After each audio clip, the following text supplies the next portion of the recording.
Ikipe ya Levante yo mu cyiciro cya mbere muri Espagne yamaze kumvikana n'umusore ufite ubwenegihugu bw'u Rwanda ndetse n'Ububiligi. Uyu musore yitwa Aroni Murenzi. Uyu musore ni umusore w'umuhanga cyane, ni umusore wakiniye amakipe y'abato harimo nka Anderlecht ndetse n'ikipe ya Genk. Uyu musore rero yamaze gusinyira ikipe ya Levante amasezerano y'imyaka 3. Uyu musore ni umusore ushobora gukina imyanya 2 mu kibuga. Ni umusore ushobora gukina kuri nimero 10 cyane ko ari nawo mwanya mwiza kuri we, ariko afite ubushobozi bwo kuba yakina no ku mpande. Ashobora gukina kuri 7 cyangwa 11, ariko imyanya 2 myiza kuri we ni nimero 10 as playmaker kuri mu bitego cyangwa se nka left winger nimero 11. Uyu musore icyo wamenya, yakiniye ama under yose y'Ababiligi, under 18, under 15, ama under yose, amakipe yose y'abato y'Ababiligi yarakiniye. Uyu musore yavutse mu 2008. Umusore kugeza ubu ngubu ku isoko ahagaze 118 by'amayero. Ni umusore kabisa w'umuhanga, ni umusore ku isoko uhagaze neza cyane ko afite imyaka mito. Ni umusore w'umuhanga. Uyu mwaka uyu musore yakinnye match 19 atsinda ibitego 6. Iyi mibare ye niyo yatumye ikipe ya Levante ijya mu gihugu cy'Ububiligi mu cyiciro cya kabiri, cyane ko ariho yakinaga.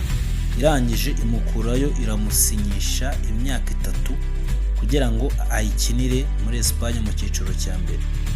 Uyu musore kabisa ni umwe mu bafite inkomoko mu Rwanda, uri mu ba mbere bagiye kuzakina muri shampiyona ya Espagne La Liga. Uyu musore kabisa ubu ngubu yamaze kuba umukinnyi wa Levante. Next season tuzaba turi kubona uwitwa Aroni Murenzi muri Levante arimo arahangana na ba Lamine Yamal, ba Pedri, ba Mbappe, ba Vinicius Junior. Ni umusore kabisa ikipe ya Levante yarebye ikabona yayifasha cyane ko ubuhanga bwe yajya bwerekana mu makipe y'abato y'Ububiligi.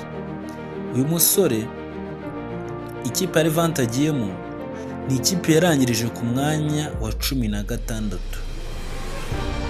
Yarangirije ku mwanya wa 16. Imagine. Iyi kipe yarangije ku mwanya wa 16 ifite amanota 42. Ikipe kandi icyo wamenya, yakinnye mu mikino yakinnye ikipe yatsinze imikino 11, inganya imikino 9, itsindwa imikino 18. Ikipe kandi yatsinze ibitego 47, yinjizwa ibitego 61. Birumvikana ko iyi kipe nyine defense yayo ntabwo ari ikomeye cyane, n'ubusatirizi bwayo bwari burimo akabazo. Gusa uyu musore kabisa bamubonye mutara idasanzwe. Ni umusore w'umuhanga, ni umusore utsinda, ni umusore ukina, ni umusore uri talented. Urumva ko rero iyi kipe ikaba yamwongeyemo kugira ngo azafatanye n'abandi mu buryo bwo kurema ibitego. Urabona ko still imibare y'ikipe gutsinda ibitego 47 ugatsindwa 61. Urumva ibitego watsinze birutwa n'ibyo watsinzwe. Yatsinzwe byinshi, itsinda bike. Urumva ko harimo ikibazo. Uyu musore rero tayari Levante ikaba yamwegukanye, gusa yagiye nka free agent. Umusore yararangije amasezerano ye mu ikipe ya Genk, hanyuma Levante nayo ihita irangizanya deal nawe. Uyu musore kandi ikindi mwamenya kuri we nuko afitanye isano na Mike Trezor. Mike Trezor wa musore kabisa wa Burnley ushobora kuzaza gukinira u Rwanda nta gihindutse. Umusore nawe Aroni Murenzi afitanye isano ya hafi na Mike Trezor kuri mama we. Mama wa Aroni Murenzi ni Umunyarwanda, kandi na mama wa Mike Trezor nawe ni umunyarwanda, bafitanye isano rero rya hafi. Uyu musore rero witwa Mike Trezor naramuka aje gukinira u Rwanda, connection cyangwa se communication kuri Arune Murenzi nayo zahita yoroha cyane, birumvikana abantu bafitanye isano baganira, birumvikana connection yo iroroshye cyane. Icyo mwamenya rero, uyu musore kabisa ikipe y'igihugu y'u Rwanda Amavubi, uyu musore ni umuhanga pe.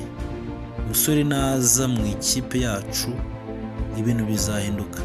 Ni umusore uzi kurema chance, ni umusore uzi kugumana umupira, ni umusore uzi gucenga, ni umusore uzi gutanga pase mu byerekezo byose by'ikibuga, ni umusore kabisa w'umuhanga. Rero igikomeje kwibazwa n'abantu bose ni ese uyu musore azakinira u Rwanda? Gukinira u Rwanda birashoboka ndetse cyane ko mwabyumvishe ko mama we ni umunyarwanda, ni umunyarwandakazi. Rero biroroshye, ahubwo icy'ingenzi cyakorwa ni uko Federasiyo y'umupira w'amaguru mu Rwanda yatangira ku-approaching ababyeyi be, ikabaganiza bagakora ibishoboka, niba ari amafaranga akenewe cyangwa se hari ubundi buryo bukenewe, bakaba nyine yaza agafatanya n'abandi bagakinira Amavubi.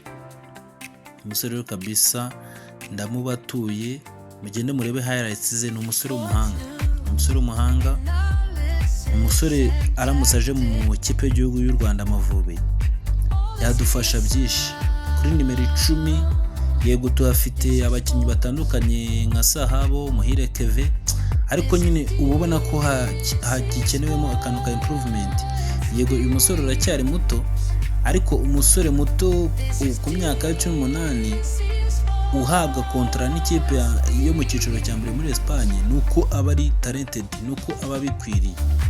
Ni umusore nyine tugomba natwe kwizereramo, tugatangira kumumenyereza mu ikipe nkuru hakiri kare, tugatangira kabisa kumwubakiraho kuri nimero 10 ku kintu cya creativity. Mu Rwanda ikibazo tujya tugira n'abantu barimo ibitego, abantu 10 beza.